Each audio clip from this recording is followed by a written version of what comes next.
Did you guys know that Wheezy TF2 makes his own Viagra? And it's good. It's too good, actually. I haven't slept in days. I now owe him a lot of money, and my legs look like a pair of football socks. So big up, Wheeze. Well done. Anyway, welcome to Lon'Oween. Look, we got. You like spooks? You like spooks? Well, I got spooks. We got a nice festive background. I put the Halloween cosmetics on the boys, and I got pumpkins too. I picked up this one, which looks like a succulent pair of breasts. Anyway, today, Halloween special. What are we doing? We're doing this. Picture the scene. A stormy Hallows Eve. Engineer and medic are performing some experiments on a scout corpse because he died of AIDS or something. They flip the switch, lightning swirls, it's alive. Uh-oh, it's alive. And so are the other 250,000 corpses in the garage. Here's how long I think every TF2 Merc would last, and here's how I think they'd die. Okay, honest to Gaben, look me in my mouth and tell me you think this guy's living more than an hour. And no. He's not dying of AIDS this time. A peaceful morning hates to see this guy coming. And so would zombies, I think. Zombie breakout in the lab, here's what's happening. Scout goes and checks it out, thinking he's the big man, but then realizes he's not. And after being terrified by the zombies, he makes for his exit until he finds a lady zombie. And deadass, this is how I think he'd die. He'd go up to the lady zombie, ask who hurt you, and then have his face eaten off. That's right, Scoob, we're dealing with one sick son of a bitch. It's in my best interest as a YouTuber to drag out this section just ragging on scouts because, as I've mentioned previously on my channel, people have made careers out of making fun of scouts. But for the sake of the viewer, I'll cut it short and say that the man who puts the US into AN now puts the DE into ED. Whenever I make one of these videos, I tend to rag on Scotland more as a concept and less of a country, and I always have one of two viewers express a genuine disgust for me in the comments. Like, I am sorry that you live in Scotland. Okay, just relax, mate. I have Scottish heritage. It's not that bad. The Scots aren't even my least favourite race. These videos are meant to be funny. They're like the war at Gronda, except with less mock battling and more battle mocking. Demo Man, as a man and not as a Scot, is a buck-toothed, floppy-assed, drunken bastard with tunnel vision so tight it would make Zelda blush. He'd probably be asleep when the zombies broke out and not even know he's being eaten. And with the cavity-sized hole in his liver now matching the bowling ball-sized one in his head, I think Demo's dog days are truly done, and I think he's dying second. Pyro, the class that everybody hates, yet is probably the most popular one in the game. And when I say everybody, I mean everybody. You will find nobody that hates Pyro more than Pyro mains themselves. Even modern day Jax films, the biggest most soulless opinion-switching sellout in the modern-day creator space would have something negative to say about Pyro. Yet for some reason, I'm completely obsessed with the idea that someone who isn't cognitively functional at all would survive longer than two people who are, but just barely. Bearing in mind that everything and anything is Pyro-related to Pyro, it's very obvious that Pyro would think the zombies are like, I don't know, unicorns or something, and would want to go and play with them, which is a very, very rare aesthetic indeed, because you ain't gonna live long doing it. I think he'd probably burn down a few of them before he eventually gets overswarmed, but if you really think Pyro's in this one for the long run, then I have a friend who's trying to sell some magic beans. You might want to go stop by him after this. Wait, have I already used that joke?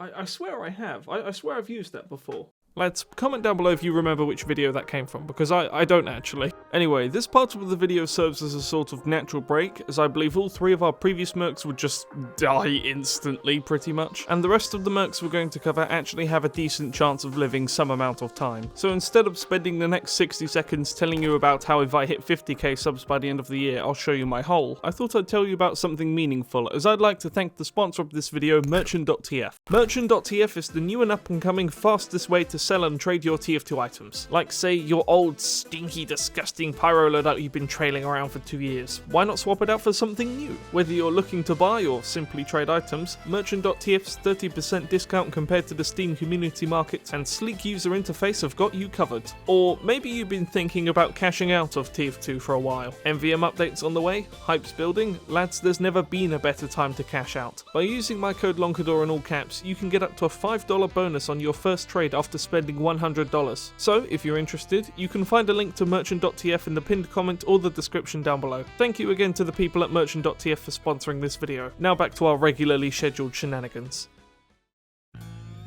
Okay, this is gonna seem controversial, but I'm putting the fat man below Soldier, and I'm doing this for a few reasons. Heavy's merits that warrant him being here are the facts that he's a very intelligent man and definitely has the firepower to defend himself, and he's also a pretty good survivalist. However, said firepower I ultimately believe is going to be his undoing. As Heavy's been telling us for 16 years at this point, Sasha runs on custom cartridges, and they ain't exactly gonna be in mass production during an apocalypse. Without Sasha, Heavy would have very little means to defend himself other than his actual strength. And since we haven't really seen him swinging around many weapons in game, I don't really know if I can say he'd be good with that. This isn't even including other small things like the fact that he's a big guy and is therefore gonna need more sustenance than your average person. I put his survival squarely in more than a week, but honestly, I don't really know how he'd fare after that. But it doesn't really feel right, does it? Like, I just can't justify him being any higher, but this doesn't feel right. It's just like the war at Granda, except with less killing every last one of them, and more every last one of them killing.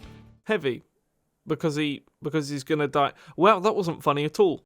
Okay, I've said it before, and to stretch out runtime, I'll say it again, Soldier has the TF2 equivalent of God and anime on his side. But we'll see just how useful that last one is when the big man decides to dip in an apocalypse. Things in Soldier's favour in a zombie apocalypse include, but are not strictly limited to, he probably has a huge stockpile of rations hidden away in his cheeks like a hamster, he's used to living life on the run, he doesn't require clean water to function, and his nasal funk is probably so strong that the zombies would think he's one of their own. As for everything going against him, let's see here, let's just whip out the calculator.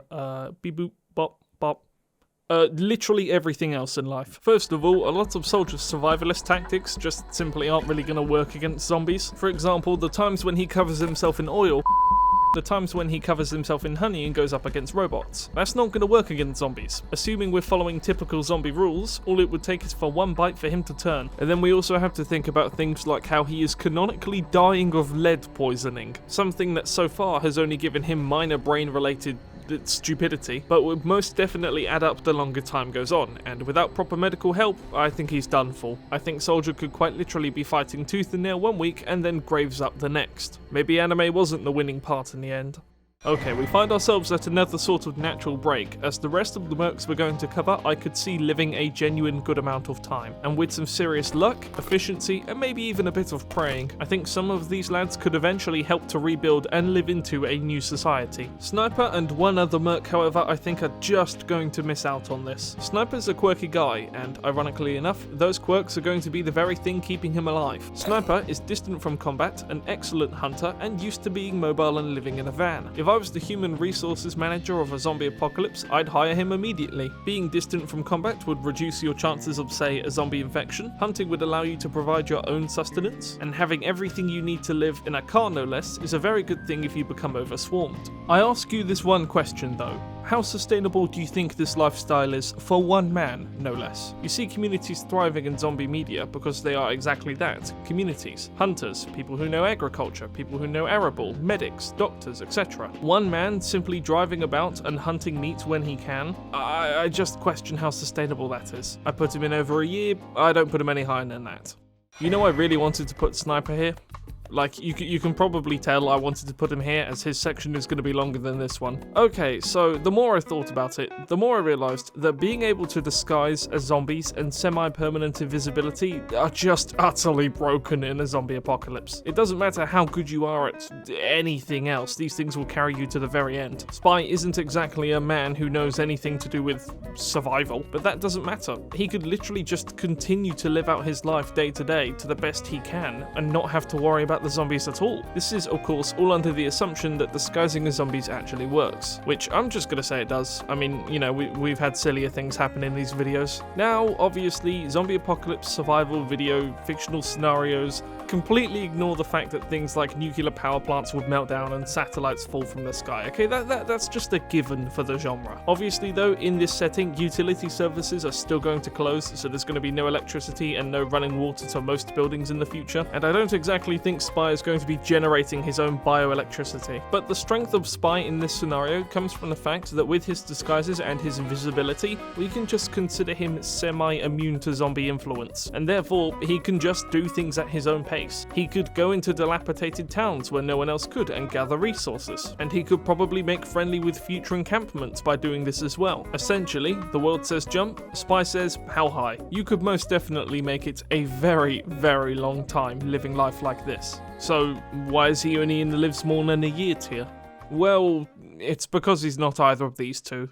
The lives on tier contains only 2 mercenaries, said 2 mercenaries being the ones who I think would live on in a zombie apocalypse by helping to revert it. Medic strikes me as the kind of man who could fix anything or anyone he breaks. And would you really be able to look me in my nose and say that Medic wouldn't want to tinker with the zombies in said apocalypse? The only thing that really poses a real risk to him is being so close to the zombies and therefore infections. However, if anyone has the medical equipment to stave off said infections, it's gonna be him, even if, on some occasions, he chooses not to use it. Medic would retreat to a lab and simply tinker away until he has found a cure. Hell, he probably had one when resurrecting the zombies to begin with, allowing him to survive and live on through the zombie apocalypse into the new rebuilt societies, which he would most likely promptly be kicked out of for starting the whole mess to begin with. You know, we're probably talking a loathsome dung-eater kind of death. Also, speaking of death, do you know how hard it has been for me to not mention the Death Do Us Part animations throughout the entire course of this video? It's been painful. Most military soldiers only go through a fraction of this pain during their entire service, so assuming most of you watching this were born after these videos were uploaded, Lozenger, or Lawrence as he's known now, created 2 animated SFM videos called Till Death Do Us Part, one of which winning Best Drama in the 2013 Saxy Awards. I loved these videos growing up. I still love them. I went back and watched them for the making of this video. They're the biggest inspiration I have for this. All these years later, I can still sing Save Me word from word, and it's one of the few songs I can. And whilst it is a shame we'll never get that elicited part 3, I am perfectly happy with the ending of this series. And whilst I'm at it, I'd also like to shout out one of the most recent projects Lawrence has been working on, a card game called Restless Spirits, a mystical game of phantoms and folklore. I've linked the Kickstarter down below in the description if you're interested in learning more. I highly recommend you go check it out. Lawrence, if you're watching this, reach out mate, and let me know if Leeds is actually as bad as they say. As someone who grew up in Buckinghamshire,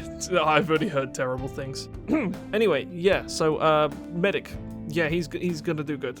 Let's move on to the final one. Okay.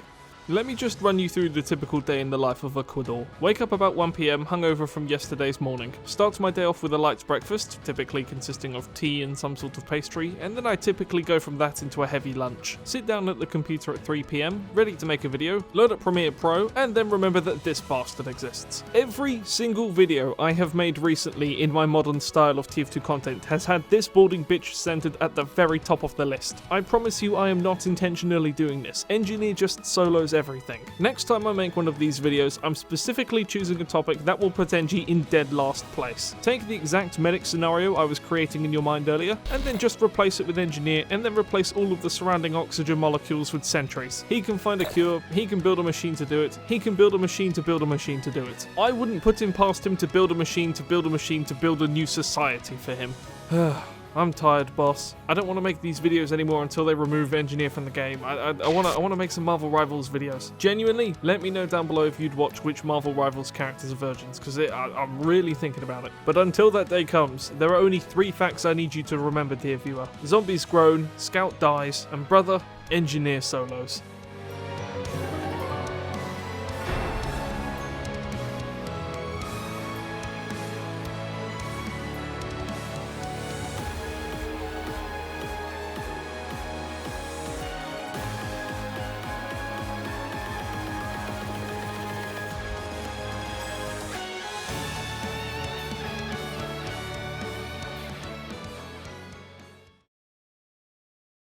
Oh yeah, and happy Screamfortress. The event ends on November 7th, so you got plenty of time. Join me on stream. I stream Screamfortress. Okay, alright, bye.